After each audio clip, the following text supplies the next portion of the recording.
Ne, zamykej si pičo. Dobré? Připraven? Toč to už. 3, 2, 1, akce!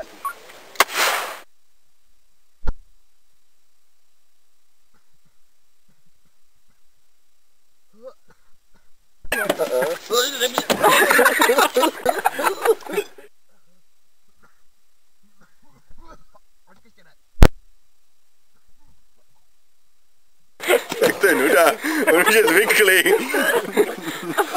A není zvyklý. To jsou ty činky.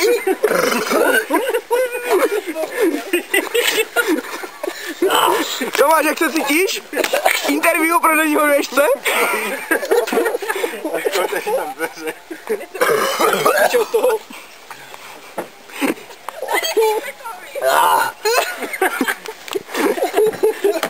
Tome, pozdrav diváky. Čo tak to ještě dorazit? Dej mu ještě. Teď tu baseballku. Ještě jaskoč pro baseballku. Počkej, a teď mu tam